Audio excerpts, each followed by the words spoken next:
Nous vous le disions en ouverture, l'UNDP de Bello Boba Magari et le FSNC de Issachiro Mabakari sont en pleine opération marketing du côté du Grand Nord, avec pour l'instant des fruits visibles. Ils sont dans des milliers de militants et partisans qui ne jurent que par ces deux hommes politiques pour le 12 octobre prochain. Nous avons d'ailleurs des images que nous vous montrons en début de ce sujet du côté de Menganga, où la voiture du sous-préfet de la localité a tout simplement été bousculée par les nombreuses populations. Et pourquoi la voiture du sous-préfet s'est interposée à ce cortège de Bello Boba Magari? Malheureusement, les populations ont failli brûler ce véhicule et le cortège est passé. Voilà les images que nous avons devant nous, même comme j'aurais voulu que nous puissions justement arriver au niveau de ce véhicule du sous-préfet de Menganga. Je pense que cela est en train d'être fait. Ce sont des milliers de personnes qui voulaient absolument que ce cortège de Bello Boba Magari, voilà le véhicule du sous-préfet qui est en train d'être presque vandalisé. Oui, les populations sont en train d'enlever ce véhicule, j'insiste, c'est le véhicule du sous-préfet. On dit que ce véhicule doit quitter la route pour que le cortège de Bello Boba Magari puisse passer. Je commence d'abord par le professeur Jean Baebek, l'UNDP, le FSNC. Beaucoup ont pensé que lorsque Bello et Chiroma ont lancé cette opération pour le 12 octobre, nous nous disions que c'était peut-être un feu de paille. Est-ce qu'il faut dire que ces deux personnalités sont sérieuses par rapport à cette élection présidentielle? Merci, parfait. C'est pire que ça. À la lecture d'un fondamentaliste de l'UPC et surtout de quelqu'un qui s'intéresse beaucoup à l'histoire. Il y a deux matières qui m'intéressent. Donc quand je lis beaucoup la philosophie et l'histoire. Très bien. L'histoire, parce que l'histoire permet de comprendre le passé, de connaître le passé. Tout à fait. Et la philosophie, parce qu'elle permet d'interpréter les comportements présents. Et ce que l'histoire nous apprend là, il faut que la jeunesse ouvre les yeux. Et les oreilles. Ce que l'on voit là, est ce que j'ai vu pendant tout le premier trimestre de mes études, de ma première année d'études de médecine. J'ai commencé les études de médecine le 1er décembre. J'ai passé le concours le 29 novembre. Parce qu'on avait fait 2 concours. J'ai passé le 2e. J'ai commencé les études le 1er. Et du 1er décembre 83 jusqu'au 6 avril, c'est ça qu'on a vécu. C'est-à-dire que l'UCUNC-RDPC, qui n'était pas encore le nom là, se fait en deux et se met à se battre administrativement et politiquement. Ça aboutit à la nuit du vendredi à samedi 6 avril à un coup d'État. Les deux camps qui s'opposent, c'est les aïdjoïstes traditionnels, parmi lesquels Bello Chiroma joue un rôle important. Chiroma d'ailleurs était en prison. Ça arrive à un coup d'état, c'est-à-dire que toute la nuit, on a commencé à tirer. Je connais encore, moi, je n'ai pas oublié mon numéro de chambre. J'occupais la chambre 231F à la cité universitaire. Et ce camp-là s'oppose au camp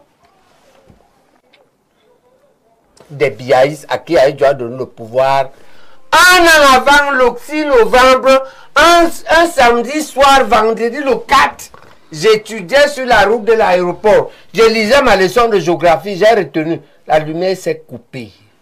Parce qu'Aïdjo démissionne Biloa. Ce qu'on vit là, c'est le pouvoir néocolonial que Mesmer dit qu'on vous a donné arbitrairement dès 1956, après avoir éliminé politiquement et militairement ceux qui méritaient, qu'ils étaient préparés, l'UPC. Parce que vous étiez impréparés. Et vous avez continué à ne pas vous préparer politiquement. Vous passez donc la succession au groupe impréparé. Et c'est le même groupe qui se bat. Le problème, c'est que cette affaire nous a coûté 1000 morts.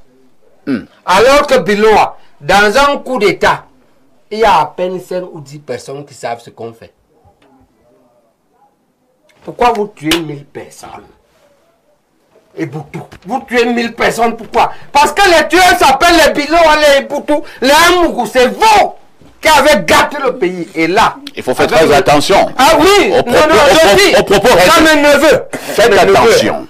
Vous êtes mes grands-parents. Vous avez trop de neveux ici. Vous avez, oui, vous n'êtes que mes neveux, mais vous faites mal, vous gouvernez mal. Alors, c'est ça qui risque d'arriver.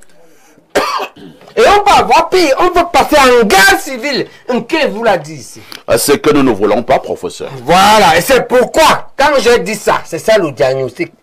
Je termine ma méthode médicale. Très bien. C'est quoi la solution, Biloa? Traitement. Au traitement.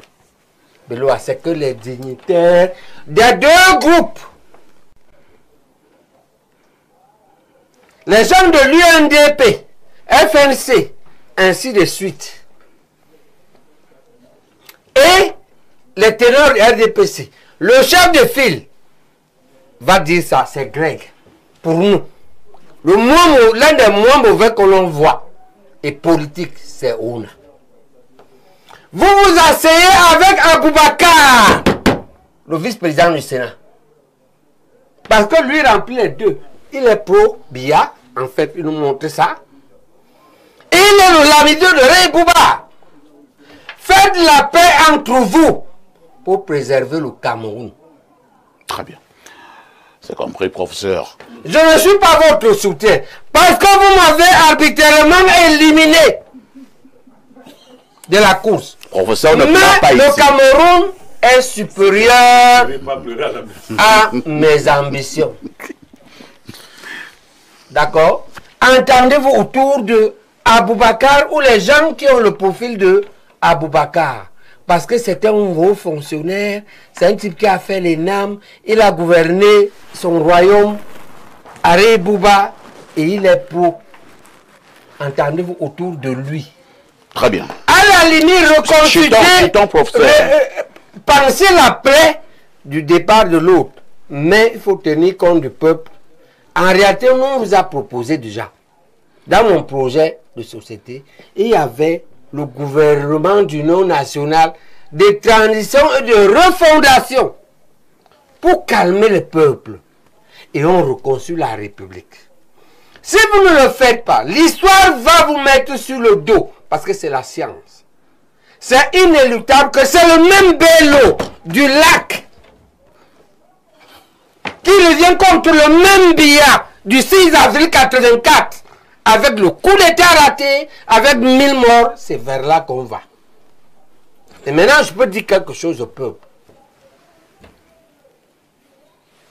Voilà un groupe qui a gouverné le pays depuis 40 ans.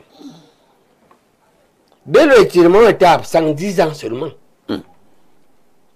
Parce qu'ils ont refait la paix il y a 10 ans, Biloa. C'est ça qui manque, que vous pouvez encore faire la paix. Puisque vous l'avez faite, il faut reconnaître, il faut repenser votre plaie. Et le peuple doit comprendre que dans cette affaire, si les gens-ci n'ont pas après ça, ils ne peuvent pas nous donner l'eau à Yaoundé. Un type comme moi, le professeur, je bois l'eau du puits. Quand je n'ai pas l'argent pour acheter, j'ai mon puits, il n'y a pas l'eau. Les gens qui nous donnent les délaissages en électricité, qui nous donnent les routes qui ont plein de trous qu'on ne peut pas circuler. Il y a des poubelles partout sur la Yaoundé. Vous ne pouvez pas entrer en guerre pour un groupe comme ça. C'est comme si on vous demandait de choisir entre la peste et le choléra. Ce que vous pouvez faire, c'est les observer. Qu'ils se réconcilient, les encourager à se réconcilier. En attendant que nous ayons une opportunité historique pour les changer.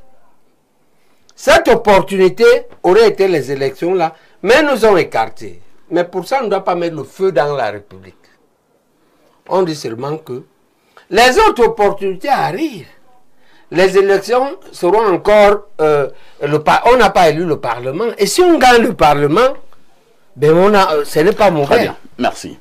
Les mairies arrivent. Si on gagne une bonne partie de mairie, ce n'est pas mauvais. Ce sera également une bonne chose. Ainsi de suite. Nous allons et passer... donc, voilà ce que moi je vois ça. Je ne laisse pas voir là que Bello est parti, on a renversé sa voiture, le sous-préfet du RDPC. Non, c'est plus fort que ça. Ça vient de loin. C'est deux systèmes apparemment dans un même système. Et je voudrais justement interroger le politologue sur le plateau, doublé des juristes, le professeur Messanga Nyamding. Professeur, c'est encore une bataille aïdjouiste fondamentaliste, comme les appelle le professeur Jean Baebek. C'est un autre combat aïdjouiste fondamentaliste contre biaïste? Non, je pense qu'il faut être rigoureux et pertinent parce que, pour deux raisons. Le Cameroun s'est construit au prix du sang. Et je me souviens de cette phrase du chef de l'État. Avions-nous conscience que ce pays nous a été légué par des personnes qui ont été sacrifiées pour nous? Je crois que nous l'avons interprété à l'époque en pensant à Martin Paul Samba, Rodo Douala Mangabel. Il est d'ailleurs revenu sur ce genre de discours lorsque nous fêtions le cinquantenaire de l'indépendance du Cameroun. C'était du côté de Boya. Et puis après ça, là, on a cité Oum aussi. Si, il a cité Oum. Parce que la France, elle le reconnaît enfin. Hein. Après, c'est en 10 ans de... À Boya, le président n'a cité personne. Hein. Il a rendu simplement hommage à ceux qui ont donné de leur vie, mais il a cité le nom de personne. Le problème qui se pose, nous avons droit aux interprétations. Et sur ce point, mon cher frère Webeck, je vais prendre une métaphore. Vous avez des meilleurs yeux que moi. Dans la métaphore sportive, est-ce que vous avez vu le match de basket Cameroun-Angola hier? Qui a faussé la victoire du Cameroun? L'arbitre. Un arbitre noir. Les Blancs étaient là? Non.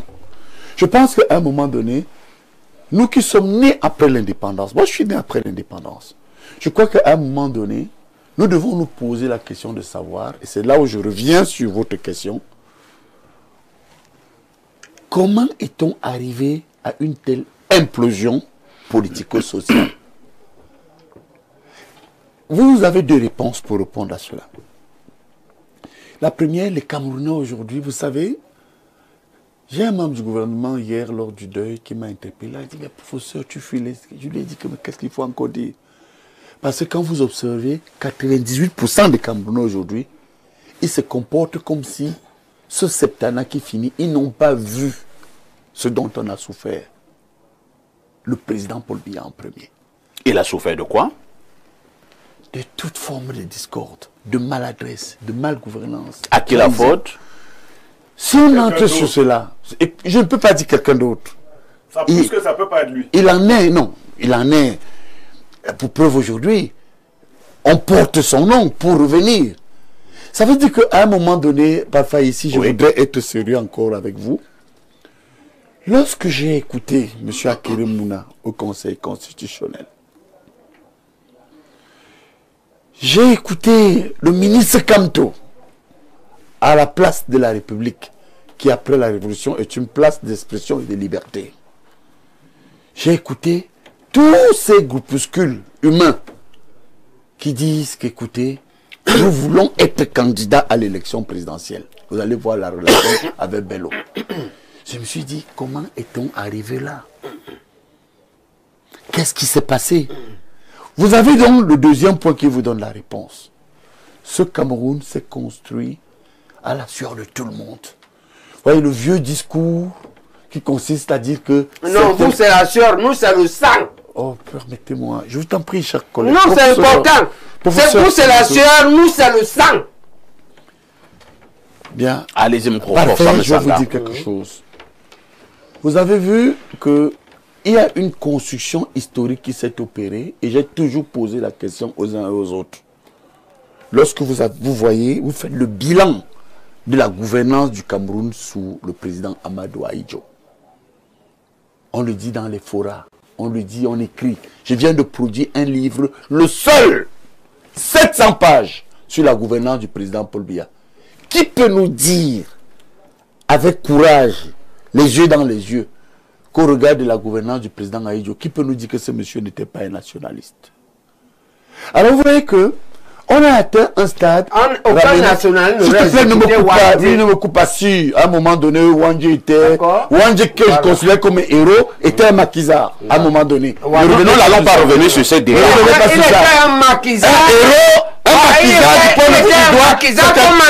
Oui, c'est quelqu'un qui c'est quelqu'un en droit. Tu sais, mon frère, professeur, tu sais, pour la fête. On ne va pas revenir sur ce débat de Wandje. On ne va pas revenir sur ce débat de Wandje. Je pense que sur ce plateau, nous avons tranché le débat. On a changé. Voilà, continuons.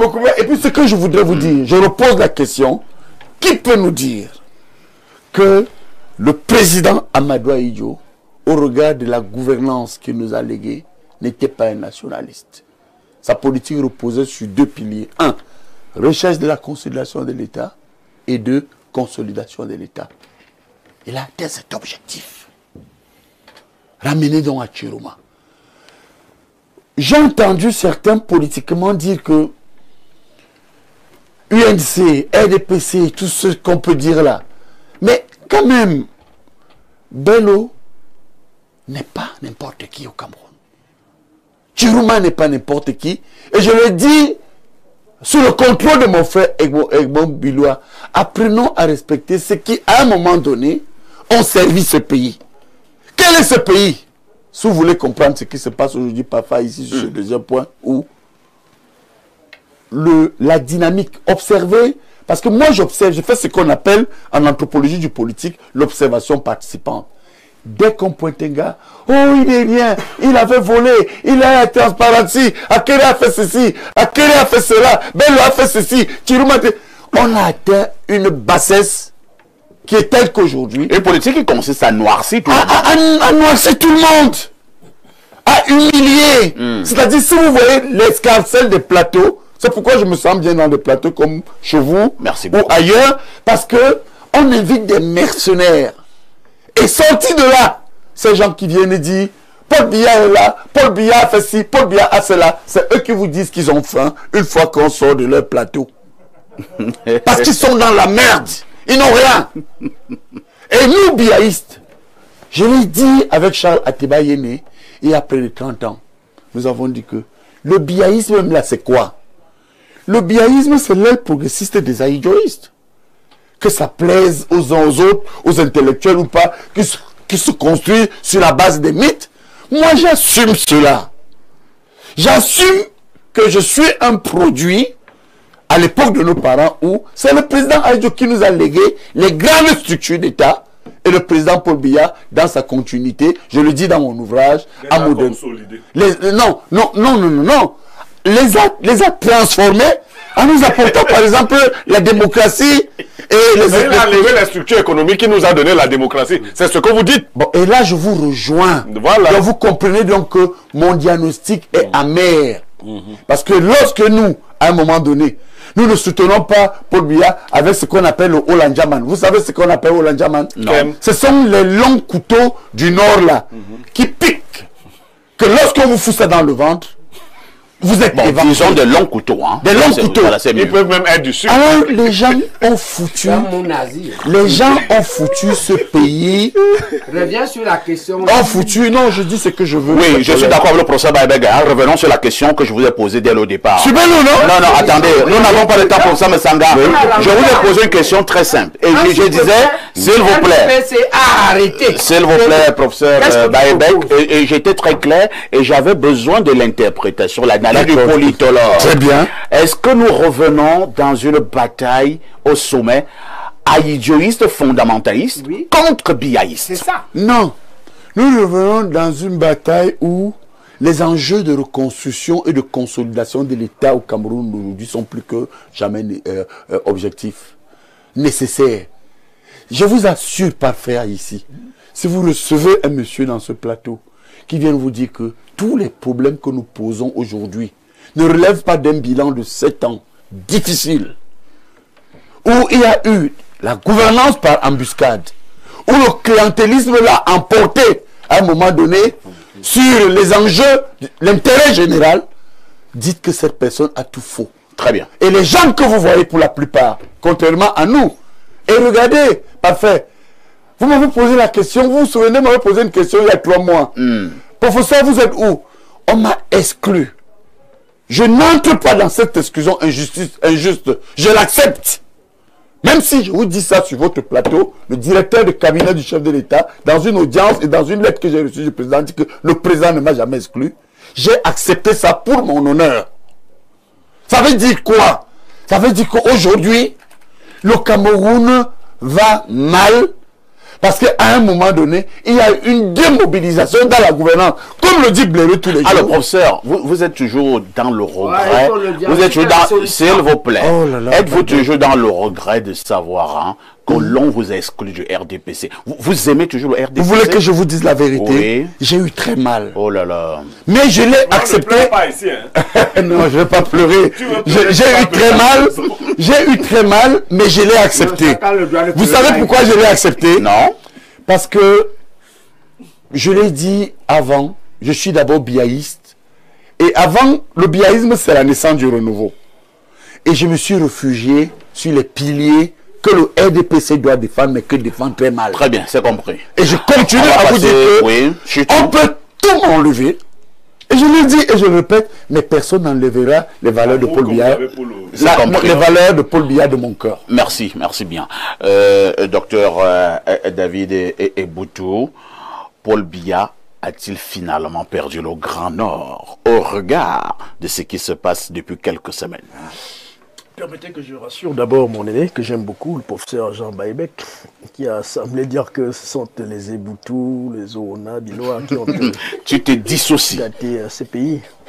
Non, je voudrais lui dire ce qui est vérifiable. L'incurie généralisée de notre pays est du fait d'une oligarchie comprador multi-ethnique. C'est ceux qui Bravo. Je suis tout à fait. gouvernent. À dominance. Oui, il y aura toujours une dominance. Non, il n'y a pas de... Il y a une dominance. Non, c'est pas vrai. Oui, mais ça gâte. Professeur, Les gens qui souffrent le plus même sont les gens du Non, du- du l'élite Sud. comprador à dominance. Professeur.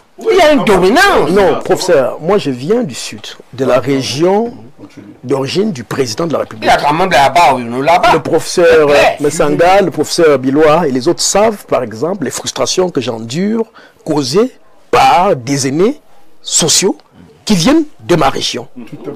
Je ne vais donc pas Non, je- m'apitoyer sur ce D'ailleurs, un S'il peu vous de plaît, pionnière de la permettez nationalité. au docteur Eboutou d'aller au bout de sa pensée. Allons-y, docteur. Donc, comme je l'ai dit, je voudrais donc embrayer sur quelque chose de pertinent que disait le professeur Messanga tout à l'heure concernant ces deux leaders du Grand Nord, en fait, qui sont originaires du Grand Nord. Issa Chiroma et le ministre d'État Belou Magari. Je crois qu'ils méritent notre respect. Vraiment. Il n'est pas facile de s'engager dans la voie du changement dans notre pays. Il n'est pas facile. Surtout quand on faisait partie de la mangeoire. Délaisser la mangeoire pour aller s'engager dans une posture de changement, connaissant les logiques répressives qu'il y a dans notre pays. Quand je parle de logique répressive, vous savez très bien, parce que je vous connais, des journalistes très introduits, vous savez qu'après les démissions de ces deux membres du gouvernement-là, il y a eu je dirais pas des fatwas, mais en réalité, des pressions répressives qui font qu'aujourd'hui, s'ils n'avaient pas la carrure et les personnalités qu'on leur reconnaît, ils se seraient peut-être dédits. Vous savez par exemple que il y a, à l'heure où je vous parle, des enquêtes qui sont autour de leur personnalité sur leurs collaborateurs en rapport avec quelques détournements Et ce de qui n'est fonds. pas normal. Et tout cela. Ce qui n'est pas normal. n'est pas normal. Entre-temps également, s'ils ont une bonne gouvernance, il n'y a pas à s'inquiéter. Et l'opportunité donc. Pourquoi maintenant? Pourquoi maintenant? Pourquoi maintenant? Les gens n'ont pas Est-ce qu'il est interdit dans notre pays de penser autrement? Est-ce que parce qu'on a été à un moment avec le président de la République, on lui a apporté de notre caution politique, on ne peut plus se dédier et se dire, ok, on est arrivé à quai, on n'en veut plus, on veut proposer une offre alternative.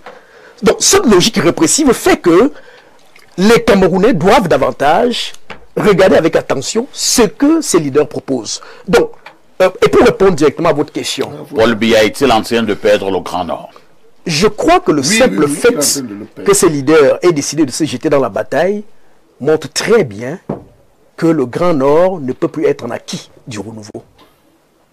Vous savez, les logiques électoralistes dans cette partie du territoire que je connais un peu bien sont davantage culturelles et socio-anthropologiques. Exact. Il y a là-bas un affect à la fois Vous voulez symbolique. parler du vote du village? Oui, Le il y vote a- communautaire. le vote communautaire. Moi, je parle simplement. Oui.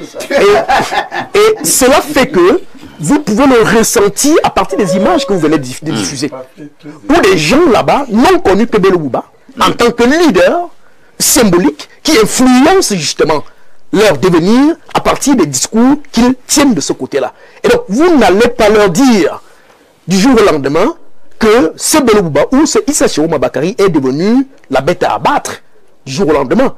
Et les réactions comme celles que vous avez présentées sont donc subséquentes au fait qu'il y a là-bas des gens qui n'entendent pas s'allier à d'autres sons de cloche. Parce qu'ils connaissent une figure tutélaire qui leur a monté le la politique et ils s'emboubent, ils le suivent parce qu'ils se reconnaissent en celui-ci. Il y a donc une coloration qui fait que automatiquement on s'embourbe dans les chemins, dans les itinéraires tracés par ces leaders-là parce qu'on s'y reconnaît. Donc, et même quand on regarde la frilosité avec laquelle le régime RDPC aujourd'hui observe et entretient le relationnel qu'il y a avec ces leaders-là, on comprend, et là c'est toujours pour répondre à votre question, que c'est parce que le Grand Nord qu'on nous a présenté comme un acquis du renouveau a été fractionné par l'arrivée tonitruante de ces leaders politiques dans la scène, pas dans la scène politique, mais dans la course à l'élection présidentielle. Et croyez-moi, tous les balbutiements aujourd'hui que l'on peut constater peuvent renseigner d'une seule chose. Les calculs arithmétiques automatiques que l'on faisait sur les victoires automatiques du candidat du renouveau, qui faisait que quand on prenait le Grand Sud, on disait centre, sud, est, et on alliait directement le Grand Nord en se disant on peut grappiller un 20% là-bas, ce qui donnait une victoire automatique au régime du renouveau. Cela n'est plus possible aujourd'hui avec l'arrivée. Et donc, il va falloir beaucoup réfléchir cette fois-ci. Non, et d'où la frilosité, d'où tout ce que vous voyez, les concertations par-ci, les tentatives de noircissement de ces leaders, les empêchements de circuler, comme vous voyez, des dénigrements, etc. C'est parce qu'il y a une sérénité qui a été perdue du fait justement de la sortie de ces leaders-là de la barque RDPC. Merci, docteur David Eboutou. Avant de passer la parole au professeur Bilois et à Pierre Blériot, nous sommes très bousculés là au niveau de notre messagerie. Nous lisons d'abord quelques messages et ils auront le temps de parole. Avec ce genre de plateau, que faisons-nous encore ailleurs? Merci Perfecto. C'est Bill depuis Ngousso qui envoie ce message. Un autre message, bonjour le panel. Je voudrais poser une question au professeur Baïbek. C'est quoi un UPCiste fondamentaliste? Et cela s'oppose à quel autre type d'UPCisme? Merci, c'est Agnassini depuis Marois. Professeur, vous pouvez répondre? Le strapontinisme, ceux qui veulent s'accrocher sur le RDPC et d'autres partis pour arriver au pouvoir. Le fondamentalisme, c'est ceux qui veulent appliquer la doctrine qu'ont laissé les pères fondateurs. C'est-à-dire c'est-à-dire Moumié, c'est-à-dire Wandie, c'est-à-dire Abel Kingé, c'est-à-dire au sein de Afana, Ndé Toumaza. C'est ça les pères fondateurs. Il y a une doctrine qu'on n'a pas appliquée. On les a assassinés. C'est Mesmer qui le dit. Et pour la première fois, après 70 ans, la France l'a reconnu à travers une lettre. Très bien. Qui est en débat actuellement. Quand je sors d'ici vers la réunion des fondamentalistes pour valider la proposition de réaction de l'UPC à cette lettre du président Macron, on va travailler jusqu'à 18 h pour valider ce que le laboratoire a proposé. Merci. Bonjour, monsieur Parfait. Ici, sur le sujet de la FECAFOOT et MINSEP, le professeur Msanga, monsieur Eboutou, ont parfaitement raison. Le ministre n'apporte rien au président de la République du Cameroun, comparativement à monsieur Eto'o. Il a l'électorat. C'est Gabriel depuis Abomban qui envoie ce message. Autre message ce dimanche. Nous prenons rapidement celui-ci. Bonjour, Parfait Haïti. Le professeur Baebek a une rancune contre les petits et c'est grave. Pour quelqu'un qui voulait être président de la République du Cameroun, c'est Christian de Douala. Bonjour, bon après-midi à tous. Le professeur Baebek n'a pas forcément besoin d'indexer ceux qui ont un nom petit comme coupables de la chute du Cameroun. Il ne doit pas oublier que dans le gouvernement actuel, nous avons un parfait mélange tribal. C'est Michel Eyamo depuis Marois qui envoie cette préoccupation. Nous prenons cette autre préoccupation. Professeur Baebek ne sait rien du Mayoré. Oh là là, quelques petits soucis là. D'accord, je pense que nous allons revenir. Hein. Alors, que dit ces téléspectateurs? Bonjour, on va revenir tout à l'heure. Hein. Professeur Edmond Bilois.